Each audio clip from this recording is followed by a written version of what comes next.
Yo, what's going on YouTube? It's your boy Banjax here to beg you all not to click away now that you can hear my voice. That's not actually why I'm here. That reason is a lot more important actually. This video is being made in October of 2025, which to me feels like a very special time for video games. And that's because this year, the two games dominating the discussion for the mother flippin' Game of the Year discussion are two indie games. Don't think that's very significant?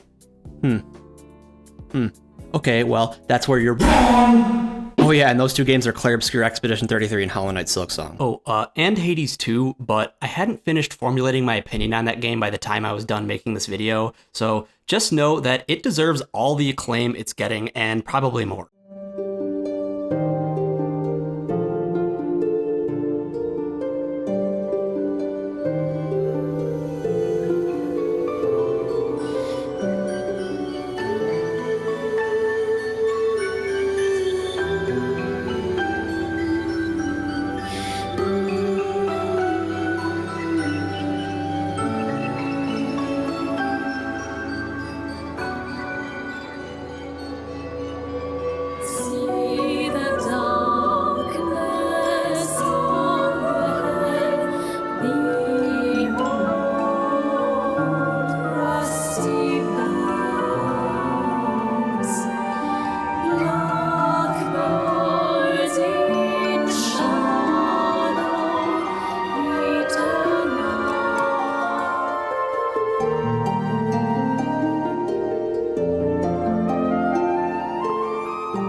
In an industry that feels more and more like it's taking direct inspiration from this quote. Don't ask questions, just consume product and then get excited for next product. There were two games who came out of the proverbial tunnel and slapped corporate video game culture in front of the whole crowd to a standing ovation. I've now played both Silksong and Expedition 33, and I'm very excited by the fact that the general public seems to like them as much as I do. Clair Obscur Expedition 33 is a turn-based RPG, which, as stated by the developer, takes direct inspiration from 90s Final Fantasy.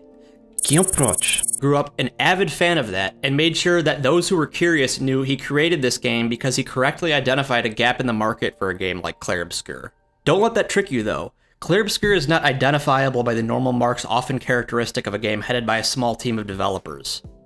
Boasting beautiful, cohesive, and high-fidelity fantasy visuals, it looks totally unique and stands out from other indie releases and AAA games alike. The game is also just super fun to play. Using a turn-based combat system, it will return you to your Final Fantasy roots while still feeling like a glimpse into the future of video games. Clair Obscur Expedition 33 is a game developed by Sandfall Interactive and published by Kepler Interactive, a French developer and British publisher, respectively. Now, I can hear you saying, but doesn't that mean it's not an indie game? Shut up! Also, no. Kepler Interactive is notable for the fact that it's a publisher composed of independent game developers in cooperation with one another to get more independent games published. Kepler keeps a policy of finance but don't micromanage towards the studios under its wing, of which Sandfall Interactive would eventually become one. This support allows for creative freedom to thrive in a situation where original staffing and vision is not threatened by bottom lines of giant corporations. Clair Obscur Expedition 33 is a verifiable smorgasbord of people coming together to create something beautiful. Starting with Crutch. He would quit his job at Ubisoft to commit to working full-time on a passion project inspired by his love for Final Fantasy. Guillaume would organize a team of whoever he could find that he thought shared a similar vision with him of development, recruiting off of Reddit and ArtStation, among other places. I don't know why I'm so secretive about the other places. It's not really like a dramatic part of the story or anything. After 2024, where both Balatro and Black Myth Wukong were nominated for Game of the Year, it seems like the race really only has two horses in 2025. Silksong and Clair Obscur. Let me check my notes. Oh yeah, since those two are indie games, Black Myth Wukong and Balatro set the precedent, it seems like we're now in an indie revolution, where many people will be surprised if one of two indie games don't win Game of the Year at the Game Awards. Wow, that's kind of amazing, actually. Hollow Knight Silksong comes onto the scene from a far more public perspective, though. The sequel to the beloved video game Hollow Knight, Silksong has done it again. Ah, fuck!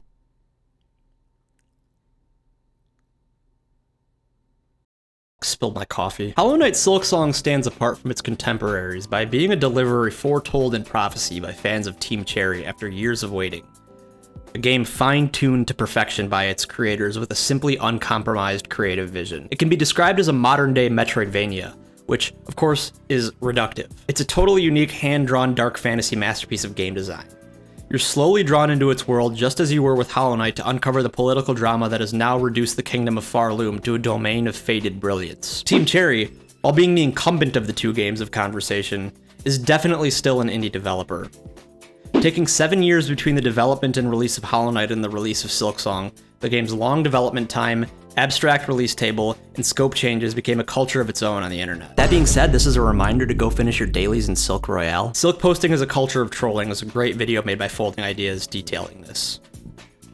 So, as someone who has a bit of an issue with the direction game development has been taking for the past few years, as far as major AAA releases are concerned, what with the unfortunate slide towards remake culture we've been seeing over the past couple years, with games like Resident Evil 4 Remake, Silent Hill 2 Remake, Metal Gear Solid 3, Delta, among others, I'm very excited by the advent of the clash of two indie titans taking center stage of discussion of 2025's best game. So to start writing out the actual interesting part, I've been comparing the two games. Considering what it took for these two games to make it to this point, I think I could probably make a convincing case in the environment these games were made in and released to is what caused this interest in indie games to explode. After all, Balatro and Wukong were both nominated last year.